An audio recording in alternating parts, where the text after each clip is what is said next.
ការឈឺក្បាលអាចកើតឡើងដោយសារមូលហេតុច្រើនយ៉ាងដូចជាភាពតានតឹងការសម្រាកមិនគ្រាន់ការខ្សោះជាតិទឹកឬបញ្ហាសុខភាពផ្សេងខាងក្រោមនេះគឺជាវិធីសាស្ត្រងាយនិងមានប្រសិទ្ធភាពដើម្បីជួយសម្រាលអាការៈឈឺក្បាល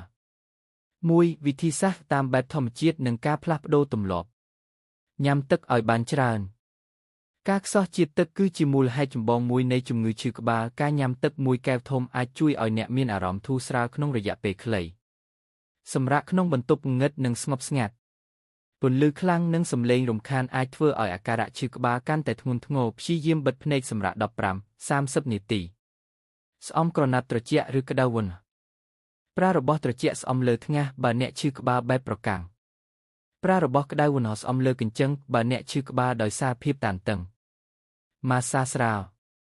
ប្រើម្រាមដៃម៉ាស្សានៅត្រង់ប្រាសាទកញ្ចឹងនិងស្មាដើម្បីជួយសម្រួលដល់ចរន្តឈាមនិងកាត់បន្ថយភាពតឹងណែននៃសាច់ដុំ 2. ការប្រើប្រាស់ថ្នាំក្នុងករណីចាំបាច់ប្រសិនបើការសម្រាកមិនបានផលអ្នកអាចប្រើថ្នាំបំបាត់ការឈឺចាប់ដែលមិនត្រូវការវេជ្ជបញ្ជា 3. ការពារកុំឲ្យឈឺក្បាលនៅពេលក្រោយគេងឲ្យបានគ្រប់គ្រាន់យ៉ាងហោចណាស់ 7-8 ម៉ោងក្នុងមួយយប់កាត់បន្ថយការប្រើប្រាស់ឧបករណ៍អេឡិចត្រូនិកការសម្លឹងមើលទូរស័ព្ទឬកុំព្យូទ័រយូរពេកធ្វើឲ្យប៉ះពាល់ដល់ភ្នែកនិងឈានដល់ការឈឺក្បាលជៀសវាងភេសជ្ជៈដែលមានជាតិអាល់កុលនិងជាតិកាហ្វេអ៊ីនច្រើនពេក